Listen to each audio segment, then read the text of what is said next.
Awesome. So yeah, I don't know if you, Ed or Jeremy, if you guys want to introduce yourselves. I know you guys are each on individually, but would love to give Frank and Gage a perspective of who you guys are and why we think you guys are awesome. Sure, Jeremy, you got here before I did. Do you want to go first? Sure, I'll go first. I'm Jeremy Blueball. I'm the owner and chief personalization officer at CoinFlip Marketing.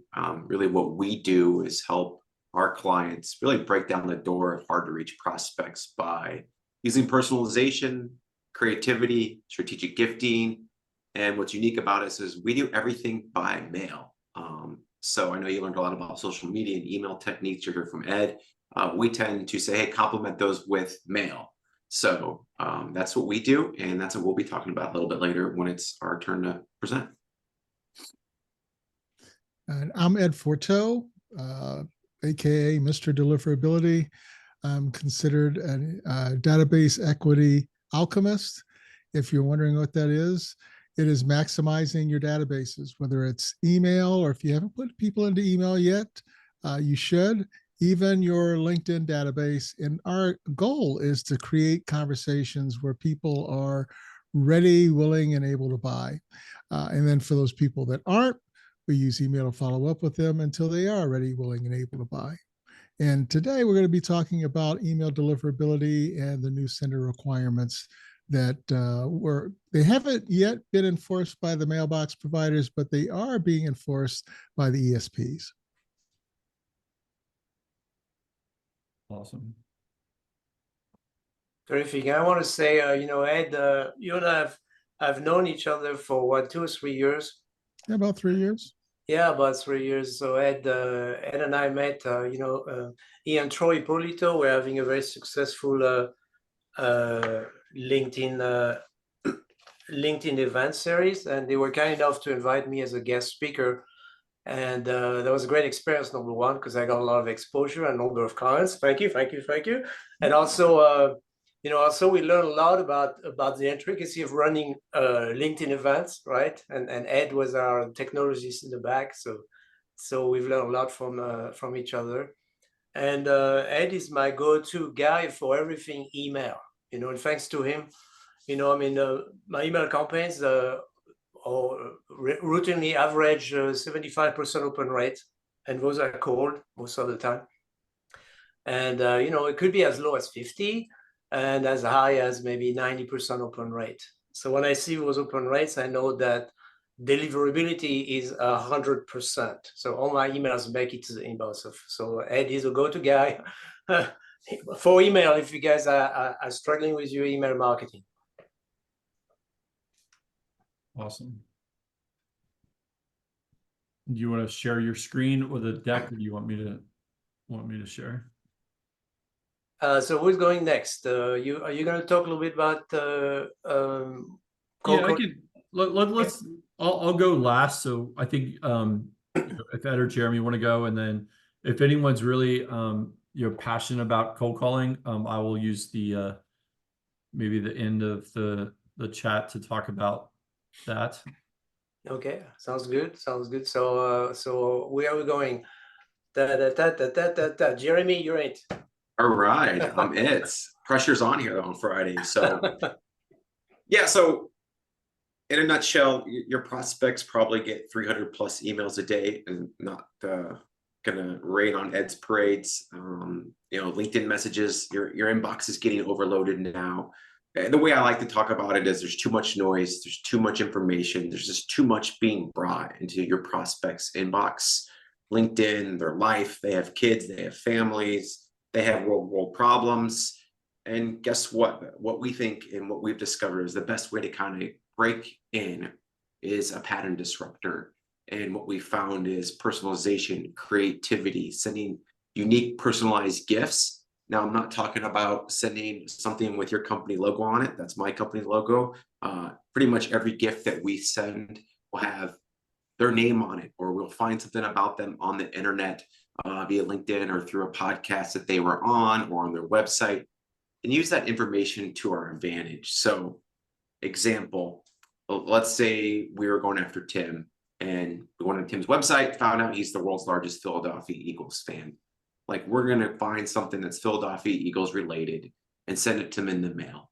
And you're probably thinking now, is this expensive? Yes, it can be expensive. So always trying to talk about, this is for your top tier prospects. People come to Coin Flip Marketing and myself and my business with a list of 50 to maybe 100 people they want to break in the door with.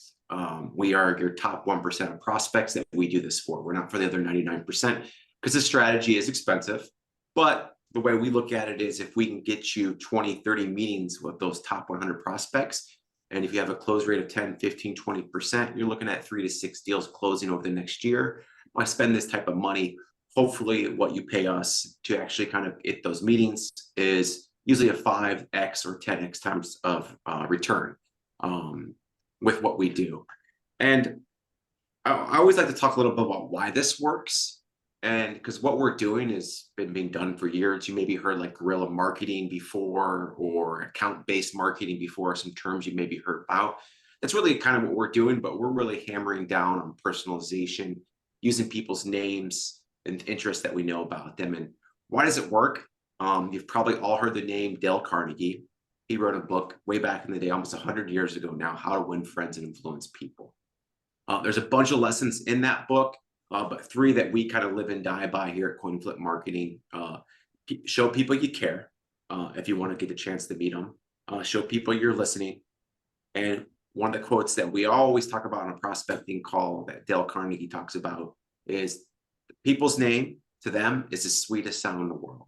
So when you use people's name, you personalize it with their name on it, on a gift they actually care about, that showed you actually did some research on them.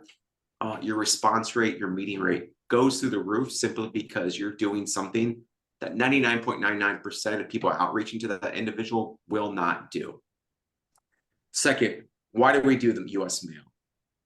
I said earlier in my comics, everything that we do is through US mail. Now the follow-up's done through email and LinkedIn message. You still have to follow up on the stuff that we send out for you.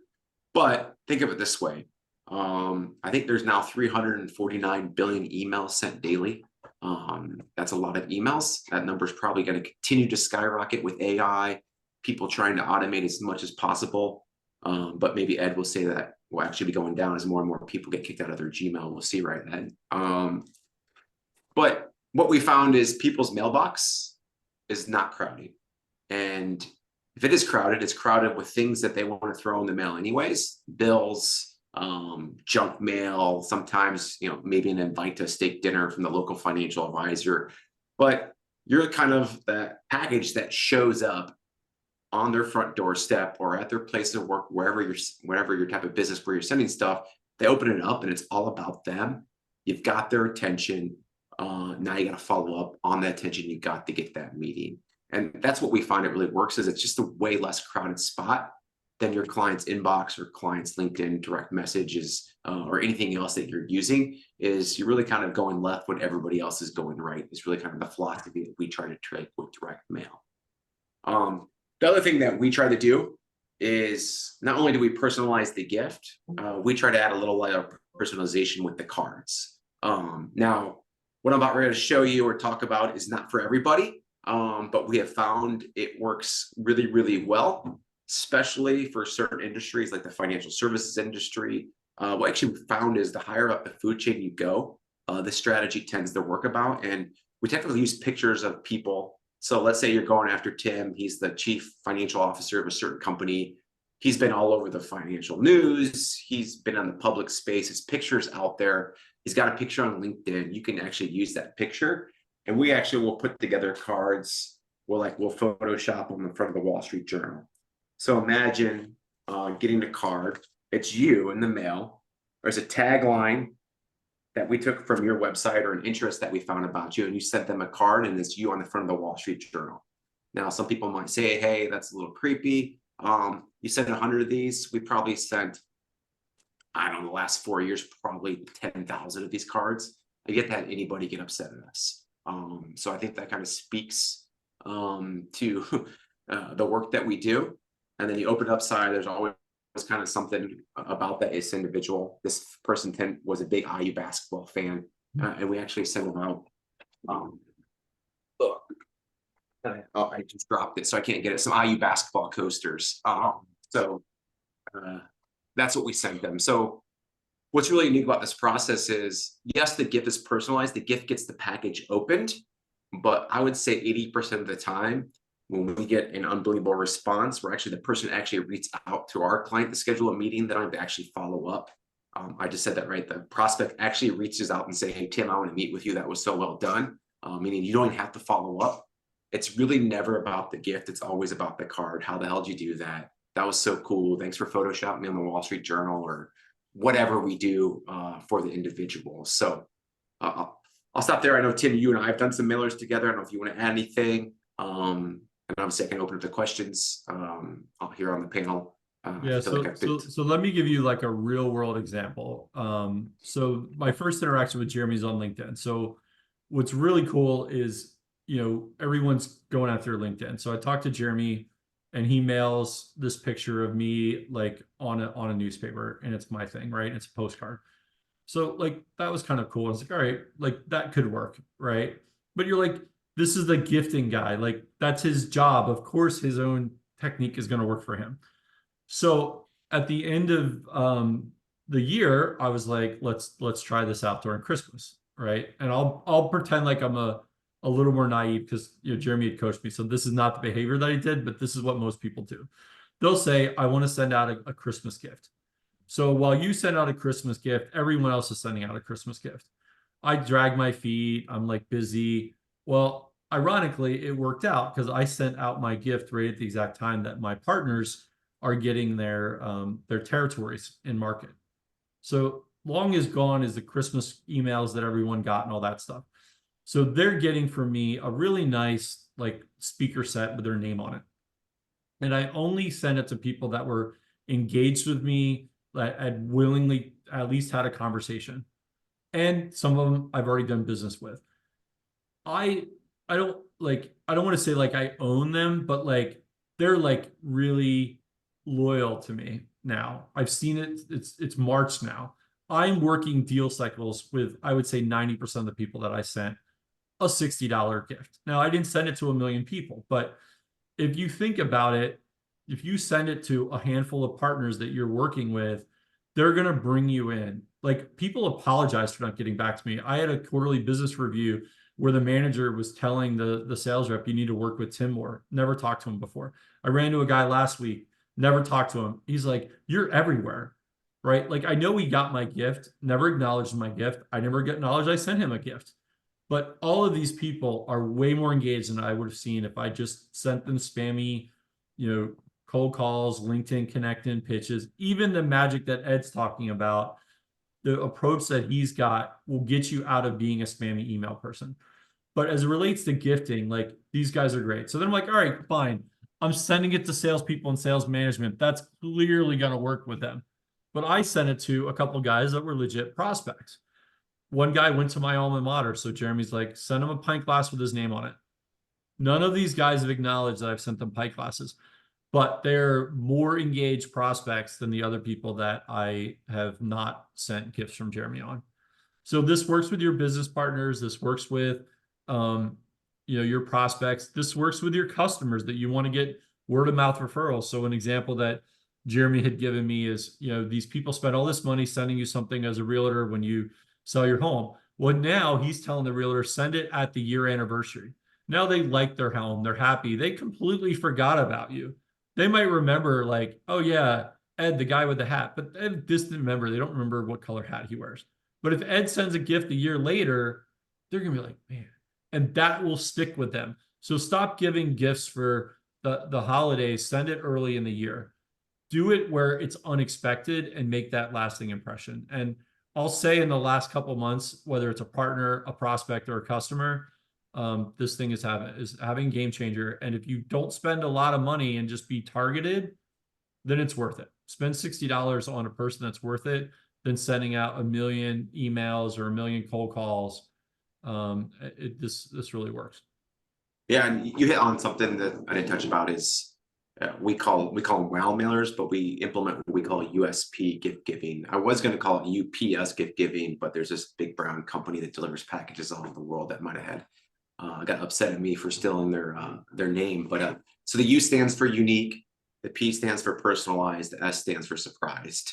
And I think you hit that factor home, Tim. Probably the biggest part, especially if you're spending the people that you know who have done business with or partners with you, that surprise factor is they're busy all day long. They get home from work or they get to the office, depending on where you send it. And there's a gift from Tim delivered to him. Hey, I know this about you. You told me that you love the Eagles or you love the fish or whatever the case may be. And there's a package there from Tim or whoever is sending it. That's kind of when that word of mouth, like you become now a trusted resource to that person because you went above and beyond than any other sales rep has ever gone for that individual. And you really kind of make that lasting impression. So, and the other two are unique and personalized, try to find something that's unique that they've probably never seen before. And whenever can, personalize it, put their name on it, buy something that they're interested in. Because let's get real, like I have a pretty good allegiance to my company, but everyone listening on this call does not give two craps about my company, what we stand for. They care about themselves. They care about what they like to do on the weekends. They care about their family. They care about their business. So send them stuff that they care about, not what you care about, because they just don't care about your brand. I mean, it's think about it. I mean, do people really care about Apple's brand? I guess the top 1% of people who are nutso about Apple products, but the rest of 99% doesn't. They just use their phone and hey, I make calls and text message here. So that's really what we try to do is implement that when we send gifts as the USP gift giving system. But it's really like just because their name is on the pint glass with the university or the speaker, that is almost more powerful than if it was coin flip marketing sticker on the back of that speaker. Oh yeah, way more powerful. Yeah. So that's really interesting, and and there's a lot of different things that play. Like you say, so number one, it shows that you remembered something about them, so you notice them. And the other thing too, so I'll tell you my experience on the receiving end, right? So I have people that have sent me those cards, with my pretty face on the newspaper. I mean, there's that card that I got from Nancy's there. She's we call her the hat lady, right? And the same thing, she actually took a screenshot. And you better take notes, my friends. During our call, right? And but the reason it makes you feel special is that nobody does it anymore. If you think about in the past, right? Well, we used to send Christmas, Christmas notes to families, maybe some friends, send them a birthday card. And of course, now we've moved all electronics. Like we use systems like BlueMountain.com. It reminds us of the birthdays, and we send an electronic cards by email again, right? But when you get something in the mail, it feels very special and very personal because, again, like you said, Jeremy, it's a disruptor. It does not happen anymore, and it doesn't have to be that expensive. So, a few months ago, I was, I was shopping around for a great coaching platform to foster accountability for my clients, right? And I was shopping around, and then Gina Bianchini, she's the CEO of Mighty Networks. She sends me her book for free, right? So nice. I mean, it's it's a $15-20 book, right? Value, but it's pretty special too because she knows that I'm shopping around for building an online community, accountability, coaching people, creating forums. And then she took the initiative to send us. So obviously, I considered our product, our platform very seriously. And then, of course, we connected, etc. So it does work. It's very, very powerful. It doesn't have to be a $500 gift. No, it's the thought that counts. Yeah, very interesting. So I guess we should start keeping our post office busy again. they got some pensions to pay. We got to start making them some money. And just to piggyback on what you were saying, Jean-Michel, I also got a card from Nancy. I think it was Thursday. The thing about sending personalized cards, especially if it's somebody that you know, they're on your mind until you get back to them and thank them for sending the card. So I haven't thanked Nancy yet, but not a day has gone by without me thinking about her and go, I need to get that thank you off to Nancy for sending that card to me. Now goes, you're "You're recorded, skilled so now, she's you gonna know watch me." this video and be like, Ed, what's going on here? You're even mentioning it in a recorded webinar and you won't get back to you. So I did thank her, and we've been communicating back and forth, and of course I got on a newsletter, etc. So I'm learning from her as well. But yeah, it's pretty cool. Exactly. I mean, often I get gifts from clients as well. So which is pretty cool as well. So it makes you feel good.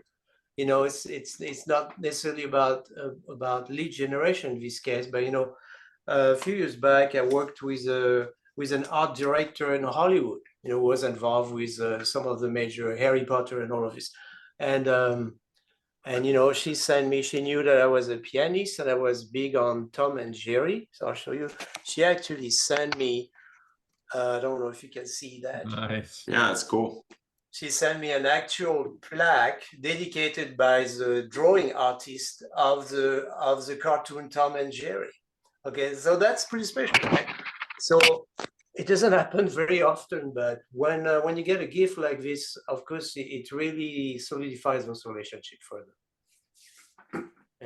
Yeah, Jeremy's talked a lot about unique gifts, right? Like I know Grove Cookie Company is a big one that I like because if you're selling to government, you want to stay below that $25 threshold or whatever number your company sets for you. And but like even just having like their name on it, I think is good even on a little small gift. If it's unique with their name, I think adds is just much more impactful, even if it's not a big dollar item. Right. So I'll give you another idea. So that was a gift from my wife up here. So because I was an aerospace engineer and a rocket scientist, she actually named the star after me. So if you know any rocket scientists, just send up. That's a pretty cool gift, and it's a beautiful picture and frame as well. So anyway, yeah. So you have to scratch our head to really find that special, unique gift, right? To really get the attention of that person. It's pretty cool. Awesome. I don't know if anyone has any questions for Jeremy. I know he's got a lot of knowledge and tactics on this stuff. So yeah, but definitely, Jeremy, we're definitely going to invite you as a guest speaker to shine for a full hour in our mastermind, next month. I will be around. awesome. Well, Ed's usually dragged in once you are well beyond all broken rules on email. But he's done a really, really good job on the email side. So I thought now that we've beat up LinkedIn, I'll do the cold calling after Ed. But I'd love everyone to see how his brain works on email. It's very different than what you'll probably see from a lot of marketers, and it's actually proven to work with really great results. So don't let the hat fool you. He's got a really good brain under there of uniqueness on the email approach. Well, thanks, Tim. I've been doing email for over 20 years. I think it was, if I go back to when I first started reaching out to people via email, it was before 9/11. So it's been quite a while. And we were doing extraordinarily well. There wasn't all this automation. I was using a desktop application called Postmaster. And what we did is we were able to harvest emails from realtor emails. We'd send them out. I'd send them out at about 10 o'clock in the morning. And harvesting emails back then was a lot harder. But it took a lot of research to get people's emails. But email back then was a very novel thing to do. So we send the emails at 10 o'clock in the morning, and then they would get the email. What they'd have to do is then reply back to me. And then I would send another email out. This happened on autopilot. It would be a fax form that we would send to them. They'd have to open that email, print it, fill it out, and fax it back to me. And it was amazing how well that worked. Within 20 minutes, the fax machine would start going off, and it was almost like printing money. And I've been hooked on email ever since. Can't do that anymore. There's way too much friction for that to work, but email still does work very, very well. One thing I'll say about email that a lot of people aren't really thinking about, and that's switching from automation to more personalized, not just messages, but personalized emails. For example, there's a guy that I buy pretty much everything that he sells. He sends an email out. Oh, well, every week he's got a new promotion, and he may send out 3 emails a day. Uh, Part of the problem with him is that these are products that he's selling. Most of the time, the product isn't done. Maybe it's half done. A lot of times, the shopping cart's broken, so you can't even get the product. There's plenty of reasons not to do business with that guy because things are failing so much. But he has a really good relationship with the people on his list, a personal relationship. I've emailed him back and forth all the time. I've met with him on Zoom. So I forgive him for all these failures that he has as far as not having the product done, the emails sometimes going into spam, him not having a shopping cart that works. It's the relationship that matters. His open rates are very high with his list. And it's mainly because of the relationship. People trust the guy. Even when things aren't working out the way he said, they know he'll fix it. And so one of the things that you really need to do is develop a relationship, if you can, before you put somebody on the email list.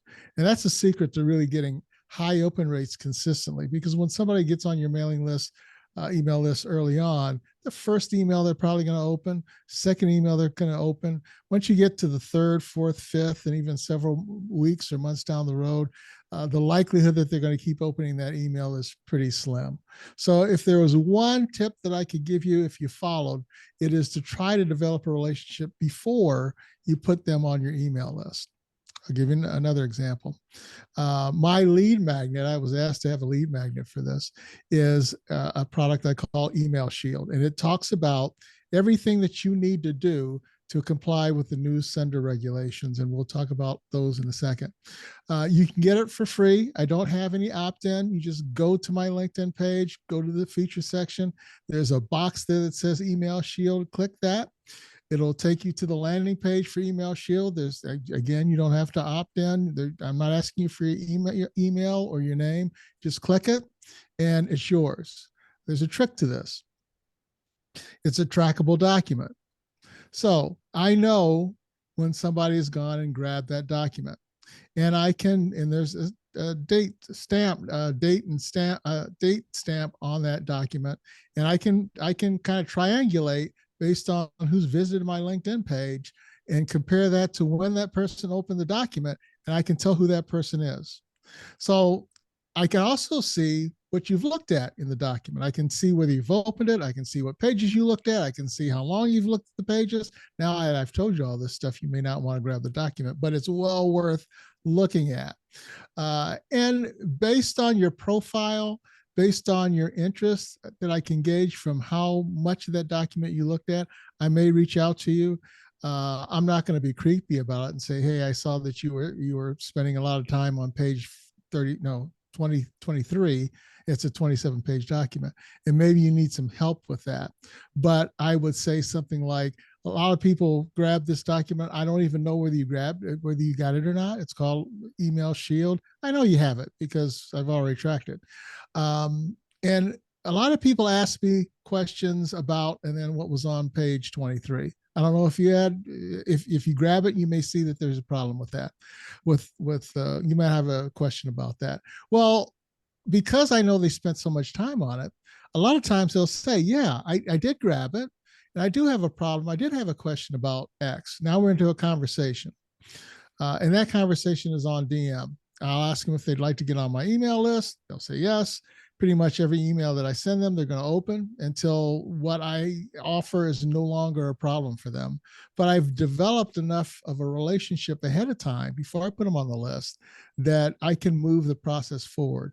And I love what Jeremy does, because the key to making sales is having a good relationship with someone and gaining their trust. And the faster you can gain their trust, the better off you're going to be about being able to make a sale now or 6 months, 8 months down the road.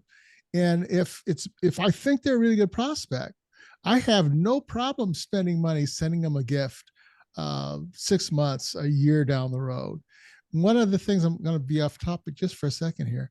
I used to send out direct mail and grabbers. Like Gary Halbert talked about putting something lumpy in the mail. And I think there's a lot of companies that sell that stuff now. But I had one grabber that was a fossil. And there's a guy that sold these miniature fossils, and I put those in the mail. Those did really well. And I also was able to gold plate coins. So I take a quarter and I gold plate it, and I'd send them a gold plated quarter. And other people, I might send a lottery ticket. And it was amazing how many people save the coin, save the fossil, and save the lottery ticket. And when I called, they would remember who sent it, and more often than not, they'd have a conversation with me. So I love those things on the front end. If you go to my LinkedIn profile, you'll see that everything works better with email. So on the front end, I would use direct mail. And then on the back end, I'd follow up with email. And I've developed that relationship now that I'm pretty certain they're going to open up all the emails that I send. So some of the stuff that I work on, I'm a more of a sales and marketing guy. And I got into email deliverability because my emails were not being delivered. And I won't get into the story how I got into that, but I connected with my business partner who's been working in email deliverability now for 9 years. He's the head of email deliverability for a company called Mailogen that got acquired by Pipedrive. So he taught me most of what I know. We worked very closely together, and then he brought some of his colleagues from Mailogen over to our company. And we were off and running. I was doing the sales and marketing. They were doing the back end fulfillment. And then when they needed somebody else to come in, I would come in and kind of help fill in the gaps. Email deliverability, people don't really think about it very much. But frankly, if your email isn't getting delivered, there's no reason to send it. And if you're not sure it's being delivered, again, either don't send it or fix it. You can tell whether you're having an email deliverability problem if your open rate's under 50%. If you're writing a decent email, everybody should be getting at least a 50% open rate. If you're sending emails, every single one of my clients does at least 50%. Most of them are in the 60, 70% range. One of the ways that we get those high deliverability rates is we use behavioral-based automation, just like me using a trackable document, knowing what you've looked at. We do the same type of thing with email, where every time you open, whether you open an email or not open an email, that tells me something. That tells me a level of interest in what I'm selling. I'm not using subject lines that are clickbait. The subject line is related to the body of the email. So if you read the email and click on something, that tells me a deeper level of interest. And because of that, I can follow up with another email related to that. And I know that that email has about a 75 to 95% chance of being open. The open rates on the follow-up emails are very high. And we're talking about the thing that you're most interested in. And people right now, a lot of people, they send out email blasts. And so it's basically a monologue, and you telling the people on your list about something that you feel is important, and not necessarily talking about what's important to them. So I try to get people to get away from email blasts, start doing more workflows. So you send out a first email to identify whether the person has an interest in this thing. And then based on whether they open the email or whether they opened and clicked on something in the email, the second follow-up email comes out after that based on their interest. And now we're talking about things that they're interested in as opposed to things that we're interested in. So we meet them where they are, and then it becomes a lot easier to sell them. Going back to the new sender requirements. Back in October, both Google and Yahoo decided that they'd had enough as far as all the spam that's out there. Jeremy had mentioned there's over 365 billion emails sent every single day. More than half of those emails are spam. And that's a big problem because the mailbox providers have to pay for all that processing of spam. In fact, Yahoo, Google, and Outlook they make about $21 billion a year off of email services, like providing emails, ads that are run in the email accounts. $21 billion. 20 billion of that is spent on processing spam. So only 1 billion left, and there's also cost. That's the revenue that's coming in. So email actually is a loser for them because of all the spam. So they've got to get rid of the spam and do something about it. So they've put in these new sender requirements, and it's designed to reduce spam, but it also can hurt those people like you and me that we're not spammers. We've got a list. We're sending emails to the list, but what they want to make sure is that we're sending emails that our list wants. That's why using workflows and behavior-based segmentation is going to be so important. They're looking at open rates. One of the things that they look at is, do you have at least a 30% open rate with the emails? Because they can tell who's opening the emails and at what rate. And they're looking for a minimum of 30% open rate. If you're below that, the mailbox providers consider you a spammer. So that's one mark against you before you even get started. The next thing they're looking at is how, when you send out a blast, what percentage of people are opening the email within the first hour? And you want to be over 8%. Again, if you're not, they're considering you as a spammer. And and then the next thing that they're looking at is to make sure that that email is authorized. You have authorized sending that email from your account, and that's where your security records come in, your SPF, your DKIM, your DMARC records, and having those in place ensures that you have a signature on your email that assures the mailbox providers that you are the authorized sender of the email. Now, a lot of people will do these security records themselves because it appears pretty easy to do.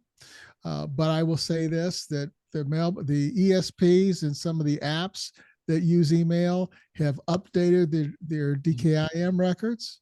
They may or may not have told you about it, but I have clients right now that their DKIM records were authenticated 2 months ago. They're one of the services that they use to send emails out changed or updated their DKIM records, and now they're failing. And because those records are failing, and they didn't know it, they thought their records were just fine.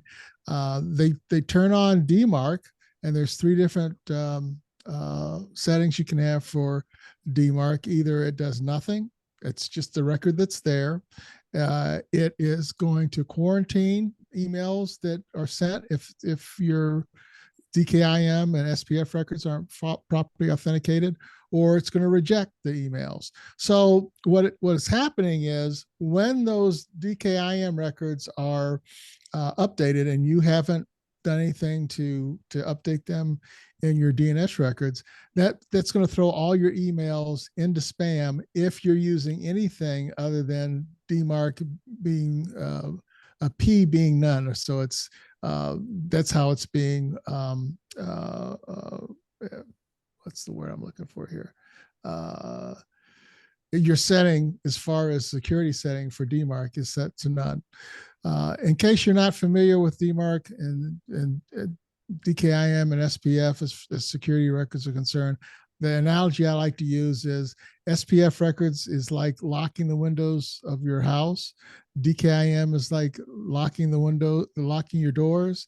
And DMARC is a security system that makes sure that your doors and windows are locked. And if anyone happens to break in, it locks the house down and sets up and sends the alarm out, and then the police come. So you need to have all 3 of those now because the mailbox providers want to see them. What we found is that the mailbox providers, because everyone is still not prepared for this, they have not fully implemented the enforcement of the new sender requirements.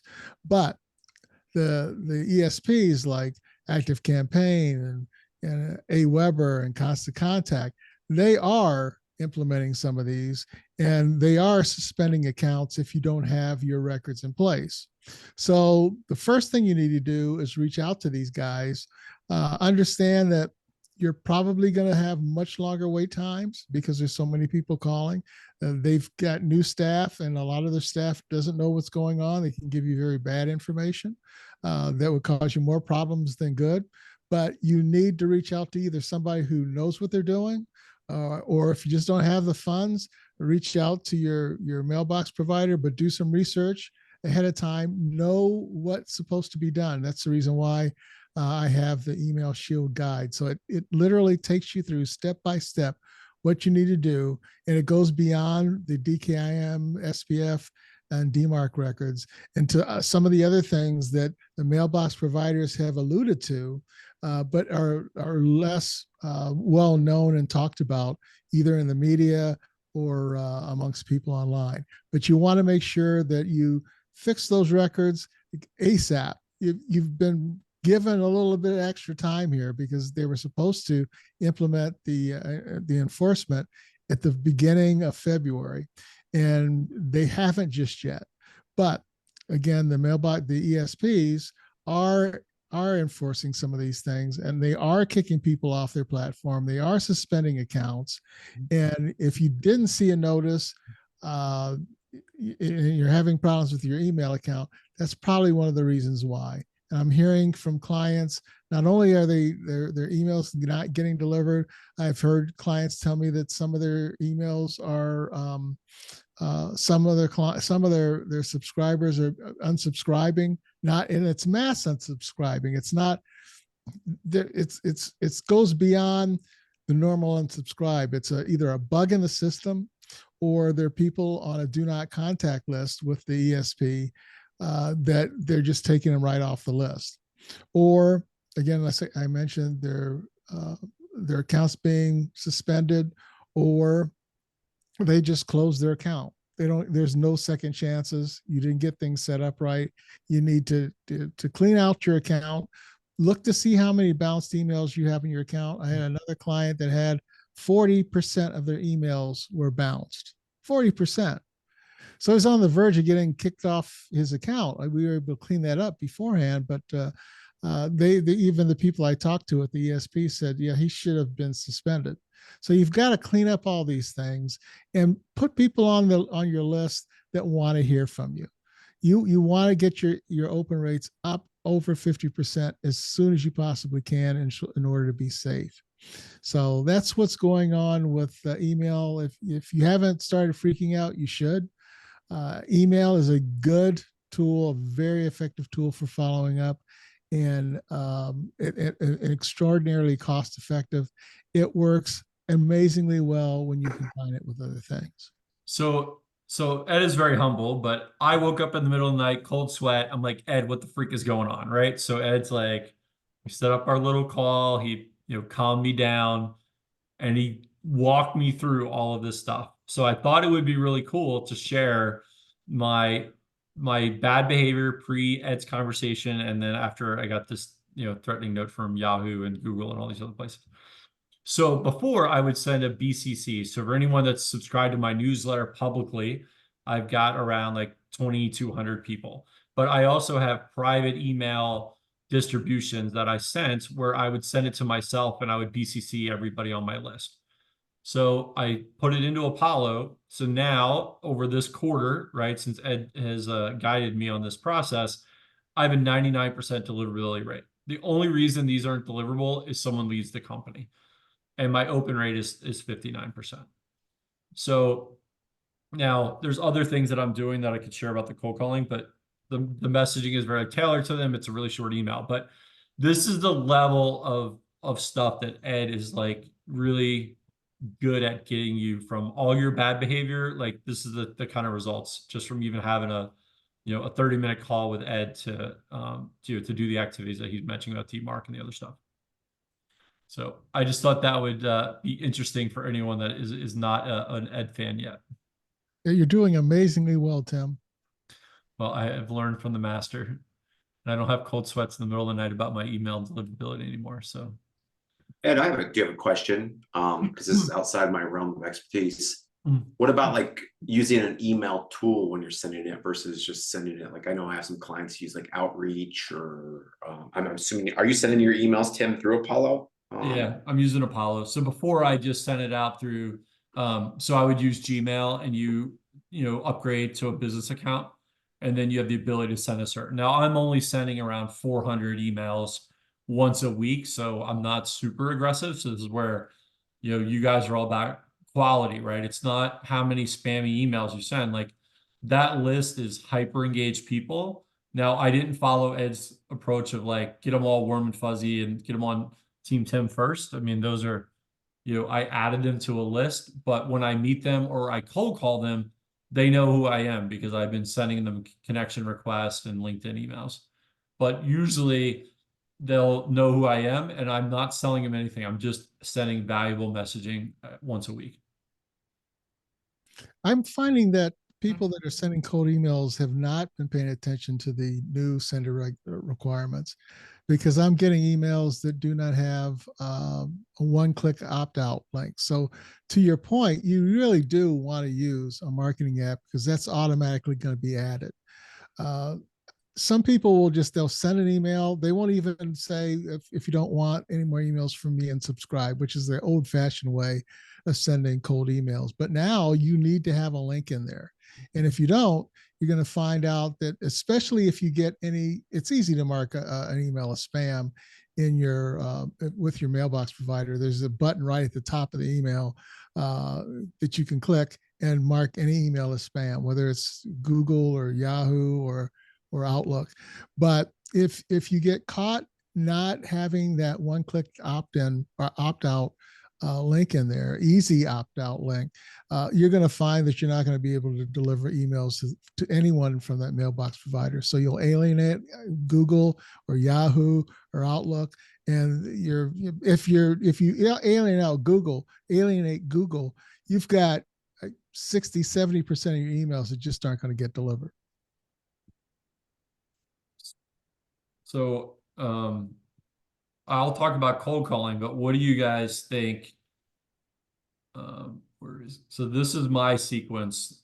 I'm obviously editing this, but for anyone that's going to be recorded, I've kind of edited this out a little bit, but this is my email that I send out, right? So one example would be like the name of the company, how we can align together, and then a Venn diagram, right, showing the alignment.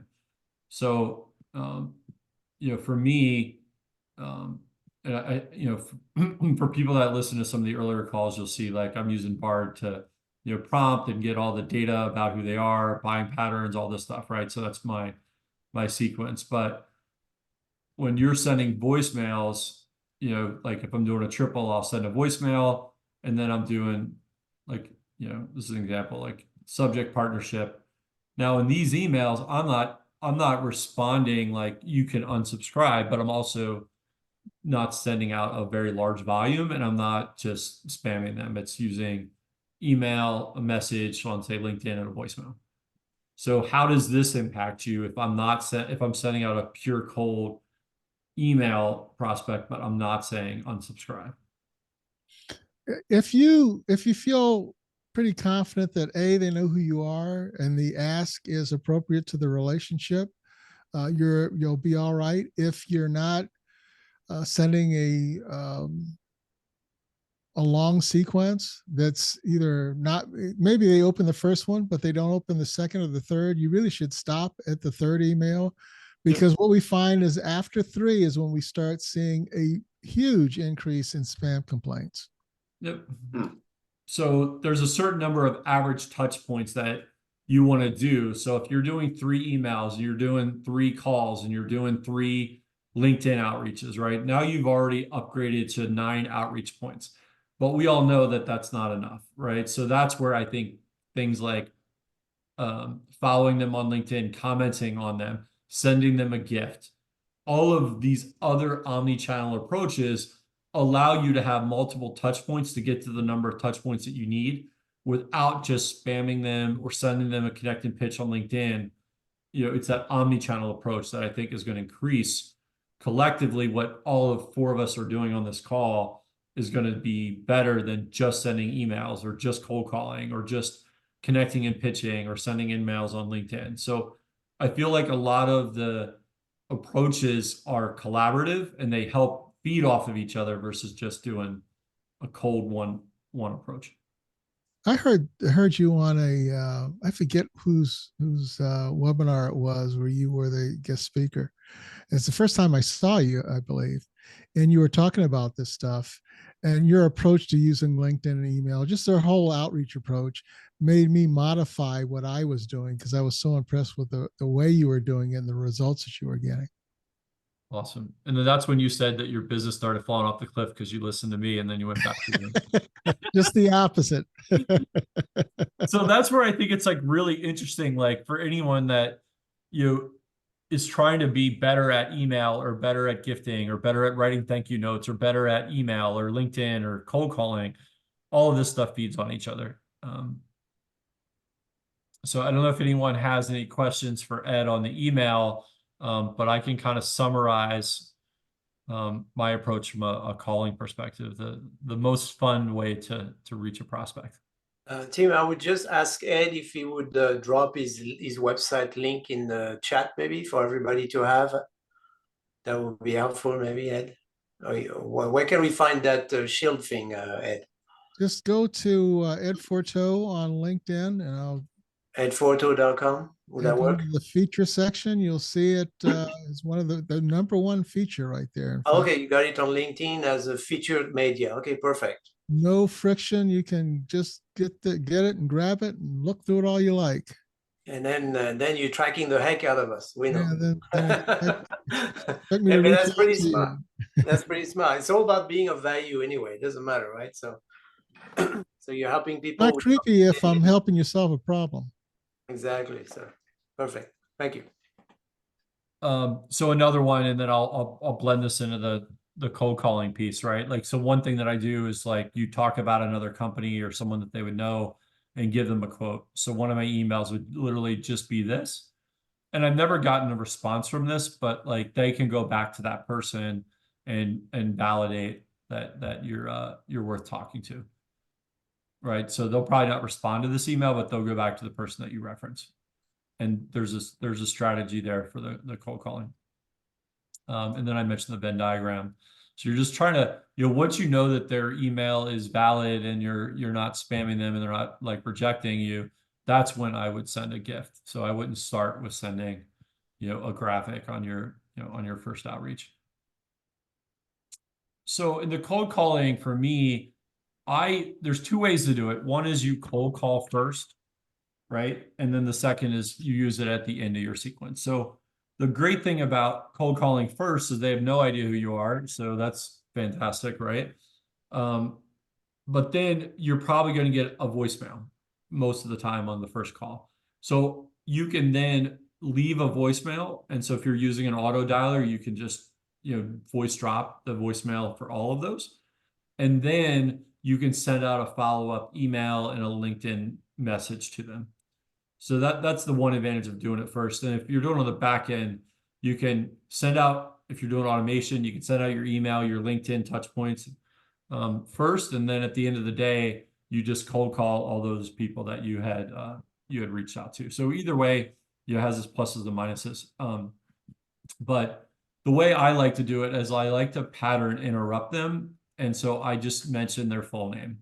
So in my case, my full name is John Timothy Dodd. So you might say, hey, John Dodd. Now, because I don't go by my first name, that usually flags me that you're a spammer or a cold caller or someone that doesn't know me. So I generally don't respond well if you call me and use my first name because I don't go by my first name. But for most people, that causes them to stop. So instead of just saying, hi, Tim, or hi, John, you say, hi, John Dodd, or hi, Tim Dodd. Then you mention your company name. So hi, John Dodd, or sorry, hi, let's do Ed, like, repeat Ed's full name, then my full name, and then my company name. And then you pause. And then what's awesome is how are you relatable, to that company? So if you're calling a partner, like we're a gold partner, if you're working with competitors, you can mention like we're working with companies similar to you. And then you want to, mention something. If you're cold calling with an auto dialer, this is a little trickier.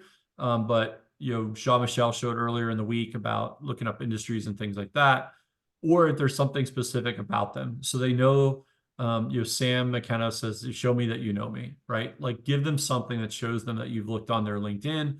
Jean-Michel also showed ways to do this with AI. So if you're building a script, the AI can pull something unique from LinkedIn. And then at that point, you can tell them like what's the value that you're driving for them. And then you mentioned, look, I'm doing this for Citibank. I can do the same thing for you. So there's no perfect method of how you're going to contact, but if you're going to use automation, you want to kind of put people in buckets. You don't want to be super generic. You want to talk about their role, what matters to them personally, their organization, how they like to work with you as a vendor or as a partner. Or if you're doing it on a very low scale, like say you're only calling 10, 15 people a day, you can make this very specific. Then you can make, to Ed's point, the email very specific, your LinkedIn outreach. So if you're trying to do it very specifically, that's great. If you're trying to do it at scale, just make sure you bucket the people, not just at the highest level of the organization, but like their specific role, and do that.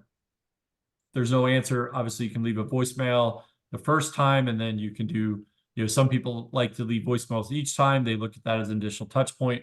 Other people will do what they call ghost calls and not leave that. If you get them on the phone, one thing that they may say is like they're not responsible for something. So I may call Ed and ask him if he's responsible for email deliverable or email deliverability, or I may call Jeremy and ask him if he's responsible for gifting in his company. They say yes, that's great. You can ask them, how is it working for them? They say no, you can ask them who is responsible for gifting, who is responsible for email delivery. If they tell you, then you hang up the phone with them, then pick up the phone and cold call that person and say, hey, I was talking to Jeremy. He mentioned that you're responsible for gifting. Anyone have thoughts on that? Since I don't know how many of you guys cold call. No, I like that approach, Tim. I think the pattern disruptor is huge with cold calling because you're not expecting the call. So yeah, and I think it makes it personal to them, right? So are you responsible for sales? Yes, no. It's a very simple question. And how's that working out for you? You're looking for more leads. Are you getting more leads? They may say, hey, I already have a vendor that's helping me with lead generation. Well, how's that working out for you? Like you're peeling the onion back, right? And then you could say, look, I get that you're already using someone for leads, but could you use more leads, right? Like some people don't want to be relying on a single vendor on things. Like now in my world, a lot of companies want to have multiple clouds. So just because they're using one cloud, that doesn't mean that they're not open to another cloud, and take off workloads that main company is doing that maybe they're not doing well, or they don't have the bandwidth to do. And then, so even if they have a current company, like there's still opportunity there. And they might be just saying they have a current company to get you off the phone.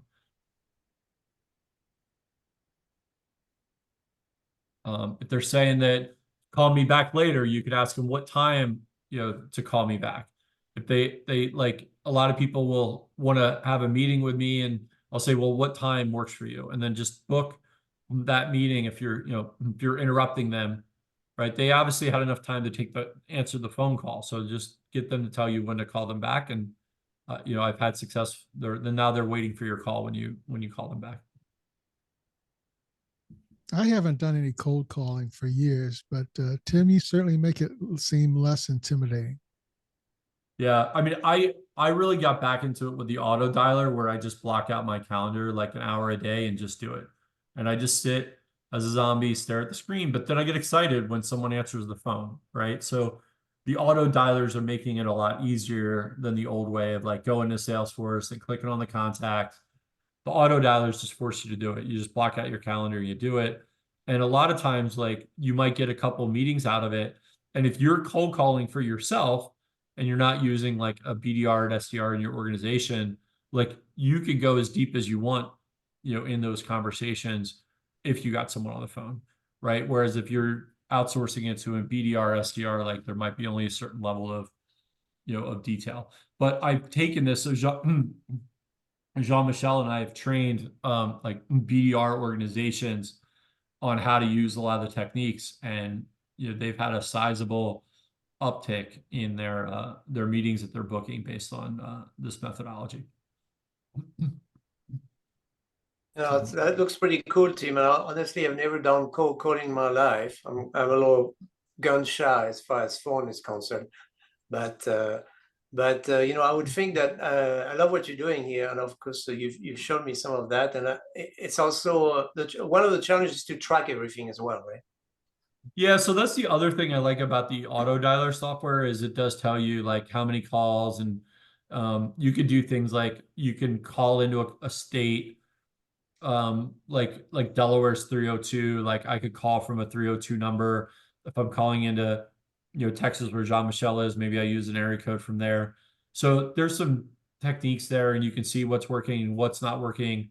Just like like with Ed sending out emails, like I really didn't have a visibility into how many people like didn't or opened my email when I was doing BCC, and now I can see that they're opening it. I can obviously people can unsubscribe, whereas before they would have to reply to me and say unsubscribe, right? So I really wasn't tracking any of those data points last year, but now that I am, I can see people really get annoyed with me, they unsubscribe. Now I'm probably doing more of Ed's philosophy where like now that I meet people, I then add them to the list. So I do have a separate, newsletter that has, you have to double opt in. So that's like my A list, right? If you're in my double opt-in list, like that's my most precious list, but it's also my smallest. And then like the cold calling, if I cold call you and you have my cell phone number, like people will call you, they'll text you back because it's your mobile number. So that's easy. But until I get a relationship with you, I'm not just gonna sit there and manually dial from my cell phone. For anyone that's involved in politics, you can send SMS messages. So I've done that legally for political campaigns. But there's a whole even philosophy, like if Jeremy is trying to sell me something and he texts me and I'm interacting with him, like the likelihood that Jeremy's going to close that deal is a lot better if you're in the sales cycle and you guys are in a texting relationship, right? So you've got to use the texting and the email and all these other additional data points and insights to say like, hey, when I text that guy, he texts me back. Like he's probably a pretty good, strong prospect. Yeah, it's working pretty good between you and me, Tim. We texting each other any time of the day or the night, but I would never take a text or a phone call from someone I don't know outside of work hours. That's for sure. Yeah. Well, Ed will send you the bill if you have cold sweats in the middle of the night over email. He'll just invoice you. That's the rule I've learned. Great, thank you. So Appreciate everyone for coming. I don't know if there's any other thoughts from you guys. Yeah, no. So I know we promised to talk a little bit about LinkedIn events and how to run your events. Yeah, let's do that. That's perfect. Okay. I'm just gonna spend a few minutes on it. I do have to jump, guys. I gotta go pick up my kids. So oh sure, Jeremy. Well, He was always throwing the dad again, card, the super dad card. That's cool. it's Friday at 4. Gotta get them. Yeah. Awesome, man. Well, you guys have been great. Let's sync up next week. Sounds good. Go ahead, Jean-Michel. Thank you so much. So yeah, I was just going to talk a little bit about that. Let me show my screen here. So, and by the way, I just want to show, talking about email marketing with Ed here today. This is this is an example one of my campaigns. You can see it was actually totally a cold outreach campaign to people that don't know me, that haven't connected with me on LinkedIn. And with a little bit of help of personalization, of course, right? AI and personalization. So you can see the open rates are 87%, click rates 34%, and actually booked 8 calls just out of that sample campaign to 82 people. So that's pretty cool. 6 reply, but 2 others actually booked my calendar. So that does work if you use the right technology and the right approach, right? So it's a combination of heart and science, right? As usual. So We've had a number of clients that are just telling us, Jean-Michel, we're so busy, we don't have time to build relationships. And that's, of course, nothing has changed. I know we leverage heavily technology now, but if we want to close high ticket clients, we still have to build a relationship with people, whether it's the good old fashioned way of meeting them, over coffee at Starbucks or over lunch, right? Or meeting them over Zoom or DMs on LinkedIn. We still have to make the effort to build a relationship with our target audience. But one shortcut that we've had a number of clients having success with is to put yourself in front of a larger audience. Okay. And even if you don't get a lot of people in the first webinar you do, that's okay, because you can create an evergreen webinar with this, because you got now a high value piece you can share with people, so they get to know you, right? So some principle we're using today, right? We're building a relationship with some great B2B sellers here in the industry that are struggling and want to improve what they're doing. So it's not as much time, not as much of your time, and you can build a relationship with a larger number of people, right? That's what it's about, right? It's about the numbers, right?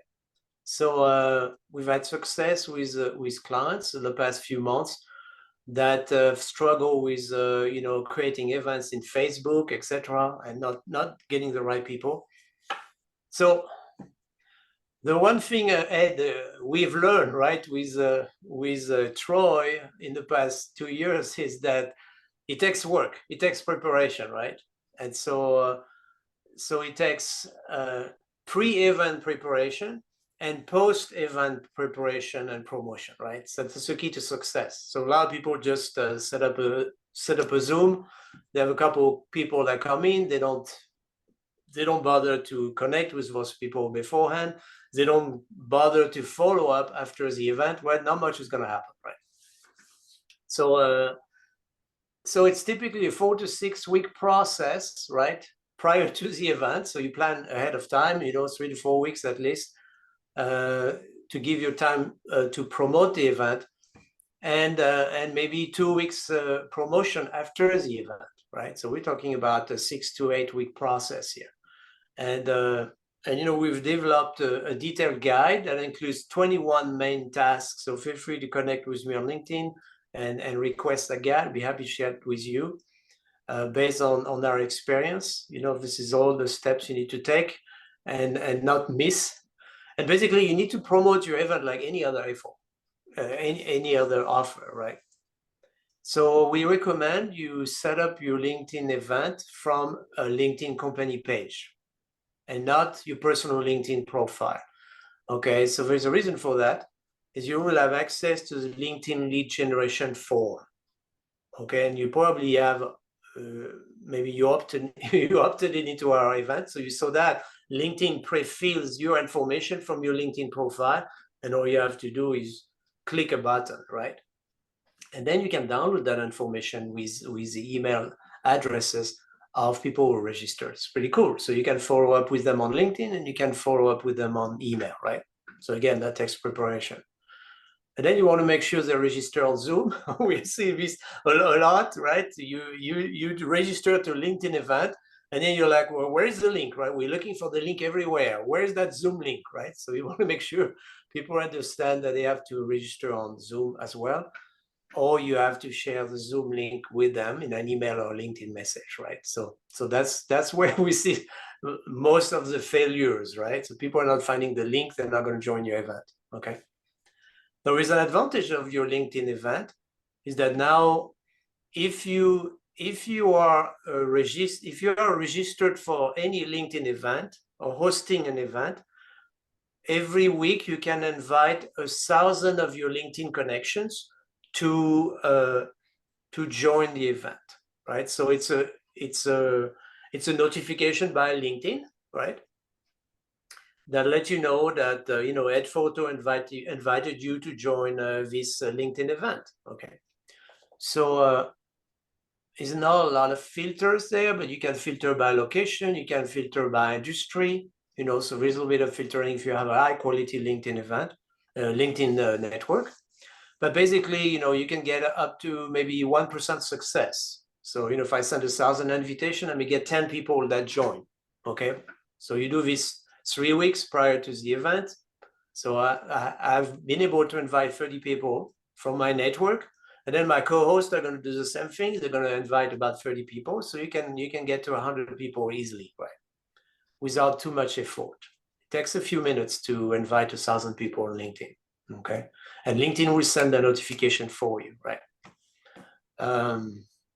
So one thing we learned the hard way too, particularly if you're doing a multi session event, right? Before the event expires, I think, Ed, that's correct, right? Before the event expires, you want to change the date of your event page to the next event. So you keep accumulating people registered to your event. So I think a year and a half ago, Ed, were we able to get up to 2,500, 3,000 people? And about 3,600. 3,600 events. So, with the Troy show, we did it for 6 months, once a month, something like that, Yep, right? yep. Yeah, so it's pretty cool. So that's pretty cool. And of course, that was a very valuable list we built that way, right? So, and of course, so there are tools, guys, that's pretty cool. There are LinkedIn tools that can allow you to actually automate engaging everybody who has registered for your event on LinkedIn, okay? And of course, we help our clients set up all those campaigns. And of course, Ed knows everything about automating emails, post and pre, right? But basically, as people registered every day prior to your event, of course, you want to download that list every day or every 2 days and add those new subscribers to your email campaign and to your LinkedIn campaign automatically, right? So, so that's all I wanted to say about event. So they're very powerful now. You can record your events, turn them into evergreen webinars if you want. And it's a great way to build a powerful list, right? Because people who register for your event obviously are raising their hands. They're interested in what you're doing. They have a pain point that you may be able to solve them, right? And by the way, that's a strategy we use as well, right? So when we work with a client, we identify LinkedIn events of their competitors, and then by registering for those events, we can actually download the list of people registered. So we have warm leads of people. So we piggyback on other competitors' LinkedIn event, right? And we know a few of you did this for our event, right? We know who you are. We recognize you, right? So you registered for our event to scrape our list. So, okay, we do it too as well, right? And it's all about your engaged people list. But that's basically all I want to say about that. Tim, did you want to add anything to that? Yeah, no, I really appreciate everyone joining. I know we've gotten some really good engagement from the last webinar, so I'm hoping we'll have the same here. And for Ed and I know Jeremy logged off, but having you guys and your insights has been really awesome. Yeah, we're definitely gonna have them, in our mastermind cohort. So, Tim, should we talk a little bit about our mastermind cohort coming next month? Yeah, I'll give a little background, then I'll let you talk about it. So we found last year we were running a lot of workshops for a month, and we found that it was very quick, and it wasn't enough for really changing good behavior. People had a lot of personal responsibilities like a day job, right? So the homework, getting all that stuff done in a month was very challenging for a lot of people for the right reasons. So what we learned from that was that it would be better to have more of a mastermind where we could learn from each other over a longer, more extended period of time. So that's what Jean-Michel and I kind of brainstormed over the holidays and kind of fleshed out in the last couple of months.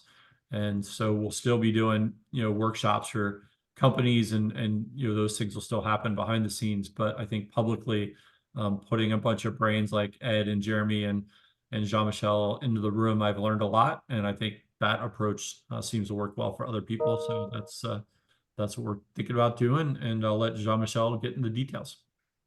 Yeah, and the other thing too, teams, there was a couple of things we learned from that, as you mentioned. Number one, we realized we're delivering training too fast, and not giving people enough time to implement. and issues of accountability as well, right? As coaches, we want our clients to experience transformation, right? And we realize it takes time. And of course, you and I have been delivering private corporate workshops, and we also wanted to open that to a larger audience, of great B2B sellers and we want to create a community that supports itself, support each other, and learn from each other as well, right? Because we all, none of us knows everything.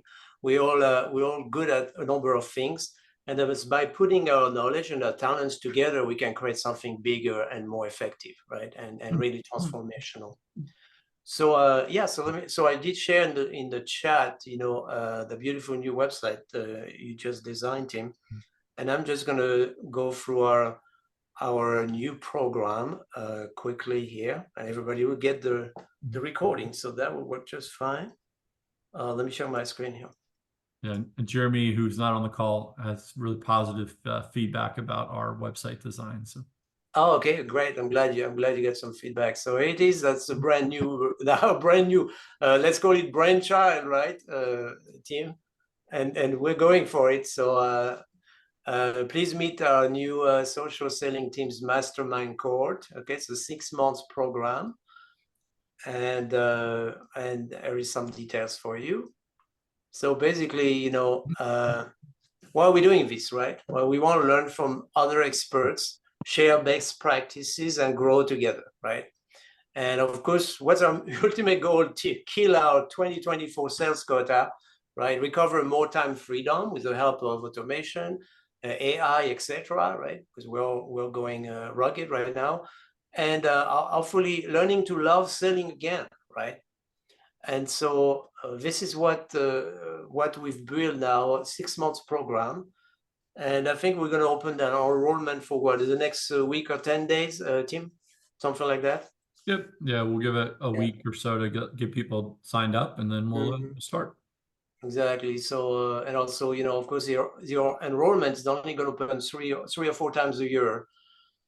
So premium membership, of course, you're going to have access to our brand new member portal and forum access, everything in one place. And that's where we got, Mighty Network was one of our competitors. I mean, one of our finalists, but we didn't go with Mighty Network. We went with UpCoach. I'm actually been the past 3 months onboarding all my new clients on UpCoach, and it's amazing. Love it.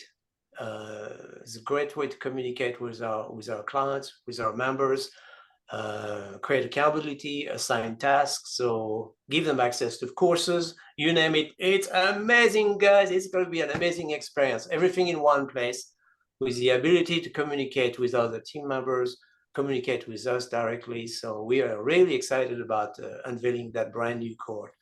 So we've decided that we will release training once every 2 weeks, and every other week we will have a review, implementation, accountability session with our members, right? So that's the only way to create transformation.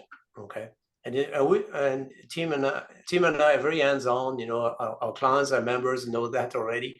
We're very hands-on. We want you to be successful, and we share everything we can to make you successful. We also want to invite once a month a special guest. So of course, Ed and Jeremy on our short list right now, right? If they want to do it with us, we'd love to have them and share their expertise. Special event every month. It could be a guest expert trainer, that we invite from the industry. It could be a mastermind hot seat. Okay, so that's kind of cool. Get your turn in the spotlight, and the group spends time focusing on you and helping solve your particular problems or particular issue. Okay, so again, we're helping each other. That's what we want to build here, a community that supports each other, right? Or member spotlight to celebrate your wins, share something that's really working well for you and your organization right now, and share it with the group. That would be super cool. And of course, ask us anything session, right? So Q&As, etc. So now with a premium membership, you get over a 6 months period a one-on-one private strategy coaching call with Tim and I, okay, to help you solve your particular problems. Okay, so you can claim that particular coaching call anytime you want during this 6 months period. Okay. As a bonus, of course, all our members get lifetime access to our entire course catalogs, and actually, I've personally revamped those first 3 courses right now. They're updated, they're modernized, because LinkedIn is changing so fast, guys, right? LinkedIn is keeping us on our toes, right? So you have access to our, all-star LinkedIn profile makeover and personal brand system course. We're big on LinkedIn SEO. It's a science we have perfected. It still works to activate attraction inbound marketing. It works because nobody knows how to use it or optimize their profile, right? So Ed, I think you and I have worked on that for a while back together. Do you want to share your experience a little bit with LinkedIn SEO? Yeah, we did. In fact, I think the number of people that visited my profile tripled after you and I worked together, and so changed some things to my profile. So yeah, it is really nice to have inbound people coming onto your profile, and then when I'm using my trackable documents, I know who they are. They're getting something for free from me, and I can determine who I want to reach out to.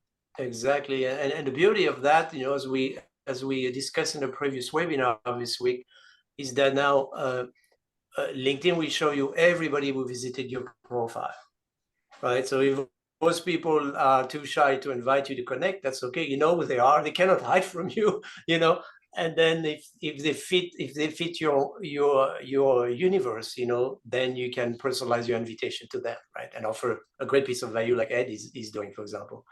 We also have, we talked a little bit about account settings. A lot of things can go wrong with your LinkedIn account settings. You don't know what you look like outside of your network. And sometimes you don't look very pretty. You don't look like you have a photo or last name or much of anything. So, there's a course that tells you how to optimize all your LinkedIn settings. And of course, right now we're revising our LinkedIn Sales Navigator search engine and CRM course, right? I've actually, on Wednesday, share some cool new elements of some of the things we're doing with the modern Sales Navigator. We've of course we've done training on the use of the use and the development of complex marketing campaigns with LinkedIn automation, right? So we've had a number of clients on that. So it is. So that's your premium membership, guys. Super exciting to share that with you today. And your investment, $9,997 for the first 6 months, and $997 a month afterward to stay on. Okay, and you keep access to all the LinkedIn courses for life. Okay, Tim, you want to talk a little bit about how to get reimbursed by your employer? Yeah, so we had a couple of people last year that either started a new job or they started in like the fiscal year, like January or whenever your fiscal year is. And usually as an employee, you get access to training, or if you ask your boss, they're willing to pay for that. So we've had a number of people that have been able to do that. And so that's how we came up with the idea that everyone should be asking their employer to train it. Obviously, if you have your own company, you can work with your accountant on the tax write-offs for that as well. Beautiful, thank you. And I wanted to offer a different level of membership, VIP membership for those that need more access to Tim and I, for more hands-on work together. We understand that, there are times where you need more personalized support, right? Or you have a specific problems, or you're struggling with something. And so, for our VIP members, Tim and I are offering a monthly 45-minute personalized coaching session with you and your team. So basically, and we've done that before with our clients and workshop members, right? We basically become an extension of your team, as fractional team members, if you like, right? So still pretty affordable actual investment. Tim and I were scratching our head to make that offer as exciting for everyone as possible. So the VIP membership is about $15,000 for the first 6 months, and $19.97 a month afterward to stay on. Okay, and you will get your monthly coaching session with Tim and I as well. Okay, obviously here, you know, there's many benefits of joining our mastermind cohort, because we're going to make it so it's going to be a collaborative learning experience. You know, you're going to benefit from a wide range of perspective. You know, Tim's, mine, you know, our guest speakers, expert speakers, people on the team, people in the cohort that are sharing things that are really working for them. Okay, we really want to learn from each other. And also we want to make it a safe space and a supportive environment, right? So where senior professionals can openly discuss their challenges, share their experience, etc. Right? Etc. So you're welcome to, you know, review more details about this offer on the website that I share in the chat. Okay, and obviously, you know, Tim and I have a history of creating success and transformation for our clients. You know, our clients typically experience rapid and predictable revenue growth, increased power positioning and brand awareness, you know, within their network and industry. That's half of the battle. And of course, they are developing long-lasting relationships to create new business and referrals as well, you know, so within the group as well. And we have helped hundreds of full-service clients generate high-quality leads, SQLs, you know, through multiple variety of channels, LinkedIn, email, cold calling, and that allows them to generate, you know, millions of dollars in revenue collectively. And you have the chance to join our own system now. Tim, anything you want to add to that?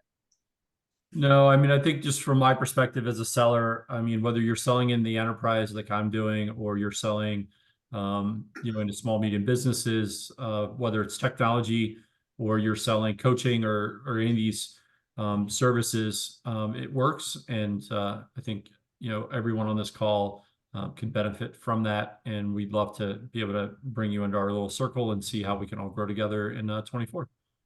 Definitely, that's wonderful. And Tim, so I know, obviously, you know, we already have a number of people that have ready to sign up.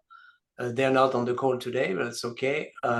We've already built a relationship with many of you one-on-one on LinkedIn and email, you know, since we started promoting that webinar. So thank you for your trust. We appreciate you. We look forward to working with you. And we are obviously, you know, looking forward to new members to join in the past 7 to 10 days before we hit the ground running together. Awesome. Thanks everyone for joining this week, and have a great weekend. And thank you again, Ed. Thanks for having me on, guys. Thank you, Ed. And we look forward to having you on board as one of our guest expert speakers. You guys do a great job. Cheers, Thank guys. you so much. You guys have a great weekend, and we'll team, you'll generate the replay for me, and then we will share it with everyone who cannot be here today. Sounds great. Thanks, guys. Thank you so much. You guys enjoy your weekend. Bye-bye.